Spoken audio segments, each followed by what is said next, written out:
মাধ্যমিকের মেধা তালিকায় ষষ্ঠ স্থান অধিকার করল কোচবিহার জেলার দিনহাটার সুচিস্মিতা পণ্ডিত।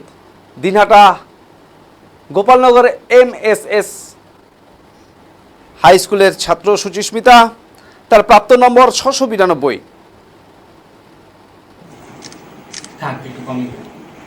আপনি এই পেশা দেন?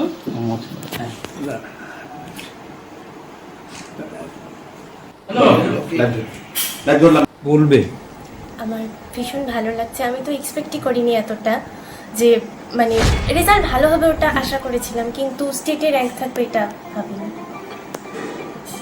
সারাদিনে কতক্ষণ পড়াশোনা করতে? সারাদিনে আমি টিউশন বাদ দিয়ে 7-8 ঘন্টা। কটা টিউশন ছিল? আমার টিউশন ছিল 6টা। অঙ্ক আর ভৌতবিজ্ঞানটা বাবা পড়াতো নিজে। পড়াশোনা ছাড়া আর কোন বিষয়ে ভালো লাগে? আমার গল্পের বই পড়তে ভালো লাগে। প্রিয় লেখক? প্রিয় লেখক হচ্ছে কেকা বাসুদেব আর সত্যজিৎ রায়। কেন তাদের ভালো লাগে? সত্যজিৎ রায়কে মূলত প্রফেসর শঙ্কু বা ফেলুদা ওই ধরনের লেখার জন্য ভালো লাগে। আর কেকা বাসুদেবের লেখাগুলো নিজের মানে উনি ওনার ব্যক্তিগত অভিজ্ঞতার উপর অধিকাংশ লেখা লেখেন। ওই লেখাগুলোর মধ্যে একটা ঘরোয়া ভাব আছে যেটা ভীষণ ভালো লাগে। কতক্ষণ পড়তে দিনে? টিউশন বাদ দিয়ে 7-8 ঘন্টা। কি হতে চাও? আমি ডাক্তার হতে চাই। পড়াশোনায় স্কুলের শিক্ষকরা কতটা সহযোগিতা পেয়েছে? স্কুলের শিক্ষকরা অবশ্যই সহযোগিতা করেছে। আর আমি ক্লাস 10 পর্যন্ত রেগুলারিটি ধরে রাখার চেষ্টা করেছি সব সময়, তাই ওনাদের অবদান তো অবশ্যই অনেক। পড়াশোনার বিষয়ে কোন তত্ত্বটাকে বেশি প্রেফার করতে? আমি পড়াশোনার বিষয়ে যে লিখে প্র্যাকটিস করাটা বেশি ভাবি। শুধু কি পড়াশোনার সাথে আর কি কি করতো? পড়াশোনার পাশাপাশি আমি আবৃত্তি শিখতাম ছোটবেলায়, ওটা এখন বন্ধ হয়ে গেছে। বাবা মা? বাবা তো আমাকে মানে আমি যে র্যাঙ্ক করছি তার পেছনে সবচেয়ে ক্রেডিট হচ্ছে আমার বাবার, আর মাও হেল্প করেছে। আমরা কথা বলে নেব। আমি তো ছোটবেলা থেকে ওকে ওই অ থেকে পড়াচ্ছি, মানে আজকে র্যাঙ্ক করেছে, মানে আমি আনন্দে কেঁদে ফেলছি। মানে মাধ্যমিক অবধিও ফিজিক্যাল সায়েন্স এবং ম্যাথ আমি কোথাও টিউশন দেইনি, আমি নিজে পড়াতাম। যার ফলে আমার সেটাও মানে ভয়টাও অনেক ছিল, আবার এখন মানে একটা জায়গায় আসাতে আনন্দটাও খুব বেশি হচ্ছে, যার ফলে আমি নিজেকে মানে ধরেই রাখতে পারছি না, কেঁদে ফেললাম। ছাত্রী হিসেবে কেমন ছিল সুচিস্মিতা? ও বরাবরই ভালো, মানে খারাপ বলা যাবে না, বরাবরই যথেষ্টই ভালো ছিল। এবং স্কুলেও প্রতিবারই ওদের ক্লাসে ফার্স্ট হতো। হ্যাঁ, এটা ওর একটা রেকর্ডও আছে যে ও 5 থেকে 10 অব্দি কোনোদিন সেকেন্ড হয়নি।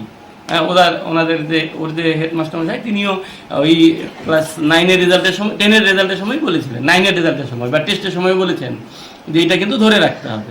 তো যাই ধরে রাখতে পেরেছে, সে দিক থেকে স্যারদেরও মুখ সম্মান রাখতে পেরেছে। আমারও যে কষ্ট সার্থক হয়েছে, এই জন্য আমি আনন্দিত। শোনা যাচ্ছে ও বিভিন্ন পরীক্ষাগুলোতে বৃত্তিমূলক যে পরীক্ষা সেসব জায়গাতেও যথেষ্ট র্যাঙ্ক করেছে। হ্যাঁ, ও তো হচ্ছে ওই একটা বিদ্যাসাগর অলিম্পিয়াড আছে, ওটা সারা ওয়েস্ট বেঙ্গল থেকে 100 জনকে ডাকা হয়, সেখানেও ক্লাস 8-এ পরীক্ষা দিয়ে ওইখানেও কিন্তু যথেষ্ট ভালো র্যাঙ্ক করেছিল। ওইখানে আমরা গিয়ে 7 দিন ছিলাম একটা প্রোগ্রামে। হ্যাঁ, ওই কোচবিহার থেকে যেরকম ওই বছর ওরা 2 জন পেয়েছিল, আবার এবার যেরকম 1 জন পেয়েছে। হ্যাঁ, এরকম 1-2 জন কোচবিহার থেকে পায় বা তার আগে পাইনি, সেখানেও ও পেয়েছে। বা তারপরে এবিটি একটা প্রোগ্রাম টেস্ট পরীক্ষা, একটা মক টেস্ট নিয়েছিল, ওখানে ও কিন্তু ফার্স্ট হয়েছিল ডিস্ট্রিক্টের মধ্যে। সুতরাং মোটামুটি বলা যায় যে ওর যে রেজাল্টটা, এটা যে প্রত্যাশিত রেজাল্ট। হ্যাঁ, আমরা আশাই করেছিলাম যে অন্তত 10-এর মধ্যে থাকবে। কি নাম আপনার? আমার নাম বিমল পণ্ডিত। কোন স্কুলে আছে? আমি দিনহাটা শহীদ দেবী জৈন হাই স্কুলে ফিজিক্সের শিক্ষক। আমি খুব খুশি। মেয়ে রাজ্যে ষষ্ঠ স্থান অধিকার করেছে, কতটা সময় মেয়ের সাথে কাটাতেন সবসময়? খুব একটা বেশি সময় পেতাম না, ও নিজে নিজে যতটা পড়ার চেষ্টা করে পড়তো।